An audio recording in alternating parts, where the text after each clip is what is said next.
തിരുവനന്തപുരം കഠിനംകുളത്തെ ആതിര എന്ന വീട്ടമ്മയുടെ കൊലപാതകം നടന്നത് കഴിഞ്ഞ ചൊവ്വാഴ്ചയാണ്. പ്രേക്ഷകർ ഓർമ്മിക്കുന്നുണ്ടാവും. ആതിരയുടെ ജീവനെടുത്തത് ഇൻസ്റ്റാഗ്രാമിലൂടെ പരിചയപ്പെട്ട അടുപ്പത്തിലായ ഒരു ജോൺസൺ ഔസേപ്പ്. ആത്മഹത്യയ്ക്ക് ശ്രമിച്ച പ്രതിയെ കോട്ടയത്ത് നിന്നാണ് പോലീസ് കസ്റ്റഡിയിൽ എടുത്തത്. ജോൺസന്റെ മൊഴിയിൽ പുറത്തു വരുന്നത് ആസൂത്രിതമായ ഒരു കൊലപാതകത്തിൻ്റെ നടുക്കുന്ന വിവരങ്ങൾ.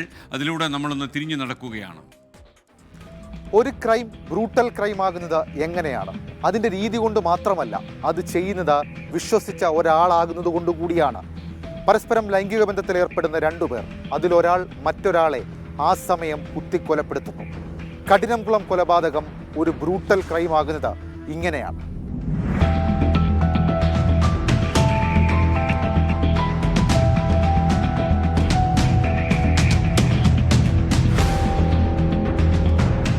ഇക്കാണുന്ന വീട്ടിലാണ് ആതിര ക്രൂരമായി കൊല്ലപ്പെട്ടത്. ആതിരയുടെ ജീവിതത്തിൽ വില്ലനായത് ഇൻസ്റ്റഗ്രാം വഴി പരിചയപ്പെട്ട ഒരാൺ സുഹൃത്ത്. കഴിഞ്ഞ ചൊവ്വാഴ്ച രാവിലെ 11:30 ഈ ക്ഷേത്രത്തിലെ ക്ഷേത്രപൂജാരിയായിരുന്ന ഭർത്താവ് ജോലി കഴിഞ്ഞു മടങ്ങി തിരികെ വീട്ടിലെത്തി, അതായത് റോഡിന് എതിർവശത്തുള്ള വീട്ടിലെത്തി നോക്കുമ്പോഴാണ് ആതിരയെ കൊല്ലപ്പെട്ട നിലയിൽ കണ്ടെത്തുന്നത്.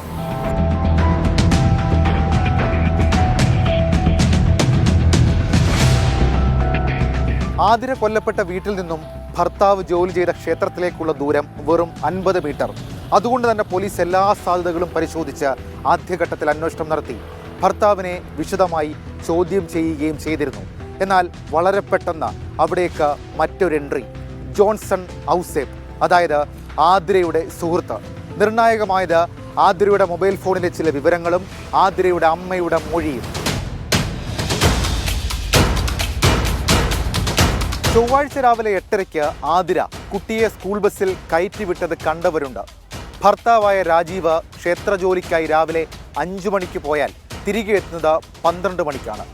അതുകൊണ്ടാണ് പ്രതി ഈ സമയം തന്നെ, അതായത് ആതിരയ്ക്കൊപ്പം ആരുമില്ല എന്നുറപ്പിക്കുന്ന ഈ സമയം തന്നെ കൃത്യത്തിന് തിരഞ്ഞെടുക്കാനുള്ള കാരണം.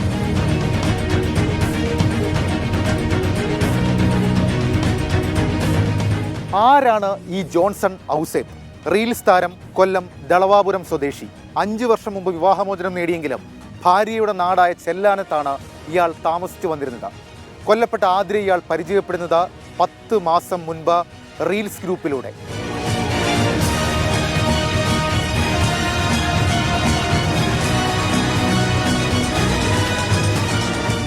അങ്ങനെ റീൽസ് ഗ്രൂപ്പിൽ തുടങ്ങിയ പരിചയം കടുത്ത പ്രണയത്തിലേക്ക് എത്തിച്ചേരുന്നു. കഠിനംകുളത്തെ ആതിരയുടെ വീട്ടിൽ ജോൺസൺ സ്ഥിരമായി എത്താറുണ്ടായിരുന്നു. മാത്രവുമല്ല, ഇവർ തമ്മിൽ ലൈംഗിക ബന്ധത്തിലും പലപ്പോഴും ഏർപ്പെട്ടു. ഇക്കാര്യം അറിഞ്ഞ ഭർത്താവ് രാജീവ് അത് വിലക്കിയതുമാണ്. പക്ഷേ ആതിര തന്നോടൊപ്പം വരണമെന്ന ജോൺസന്റെ വാശി ആതിരയുടെ ജീവനെടുത്തു.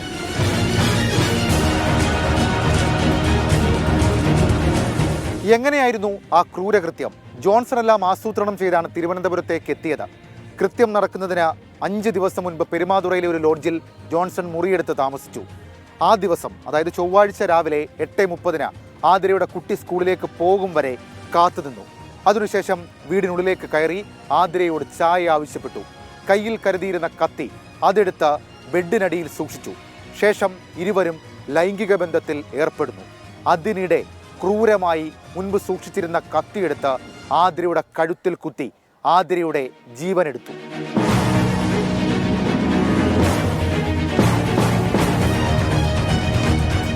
കൊലപാതകത്തിനു ശേഷം രക്തം പുരണ്ട തൻ്റെ ഷർട്ട് അവിടെ ഉപേക്ഷിച്ച് ആതിരയുടെ ഭർത്താവിൻ്റെ ഷർട്ടിട്ട് ആതിരയുടെ സ്കൂട്ടറിൽ ചിറയൻകീഴ് റെയിൽവേ സ്റ്റേഷനിലേക്ക് എത്തിയ ജോൺസൺ അവിടെ നിന്നും രക്ഷപ്പെടുന്നു. എന്തായിരുന്നു കൊലപാതകത്തിൻ്റെ കാരണം? ഇവർ തമ്മിൽ, ആതിരയും ജോൺസണും തമ്മിൽ പണമിടപാടുണ്ടായിരുന്നു. ആദ്യം 1 ലക്ഷം രൂപ, പിന്നീട് ഈ കൃത്യം നടക്കുന്നതിന് കുറച്ച് ദിവസങ്ങൾക്ക് മുൻപ് 2500 രൂപയും ആതിരയുടെ പക്കൽ നിന്നും ജോൺസൺ വാങ്ങി. എന്നാൽ അതല്ല കൊലപാതക കാരണം.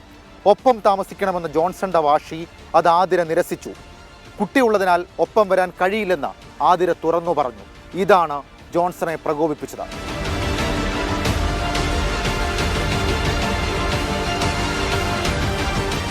തിരുവനന്തപുരത്ത് നിന്ന് രക്ഷപ്പെട്ട ജോൺസൺ പിന്നെ പൊങ്ങിയത് കോട്ടയം ചിങ്ങവനത്താണ്.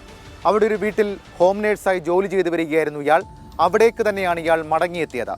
ഈ വാർത്തയിൽ ഒക്കെ ജോൺസന്റെ പടം പ്രചരിച്ചതോടെ വീട്ടുകാർ ഈ വിഷയത്തിൽ ഇയാളെ തിരിച്ചറിഞ്ഞു. അങ്ങനെ ഇയാളെ അവിടെ ബലം പ്രയോഗിച്ച് പിടിച്ചിരുത്തി.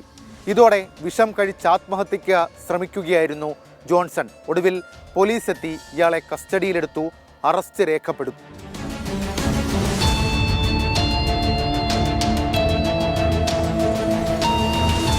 പ്രണയത്തിന്റെയും സ്നേഹത്തിന്റെയും പേരിൽ എത്രയെത്ര കൊലപാതകങ്ങൾ, എത്ര സമർത്ഥമായി ചെയ്ത കുറ്റകൃത്യമാണെങ്കിലും ഒരിക്കൽ പിടിക്കപ്പെടുമെന്നുറപ്പ്. പാറശാല ഷാരൂൺ രാജു കൊലപാതക കേസിലെ പ്രതിക്ക് വധശിക്ഷ നൽകുന്നത് കിട്ടിയത് നമ്മൾ കുറച്ച് ദിവസം മുൻപ് കണ്ടതാണ്. അനാഥമായി പോയ ആതിരയുടെ കുട്ടി ഇപ്പോഴും ആ വീട്ടിലുണ്ട്. കൊലപാതകവും ക്രൂര പീഡനവുമൊന്നും പ്രണയമല്ല, സ്നേഹമല്ല എന്ന് ആവർത്തിച്ചു പറയേണ്ടി വരുന്നു. ക്യാമറമാൻ സിറിലിനൊപ്പം ഷഫീദ് റാവുത്തർ, 24 തിരുവനന്തപുരം.